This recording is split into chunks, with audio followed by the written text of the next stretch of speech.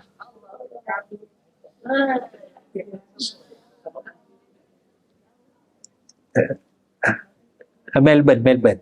Di Melbourne. 3 bulan. Ha? Kita habiskan tadi. Wa khalaqa kulla syai' wa huwa bi kulli syai'in alim. Allah cipta tiap-tiap sesuatu dan Allah Taala Maha mengetahui. Dan kita berhenti dekat tu dulu. Subhanakallahumma wa bihamdika, asyhadu an la ilaha illa anta. Assalamualaikum warahmatullahi wabarakatuh.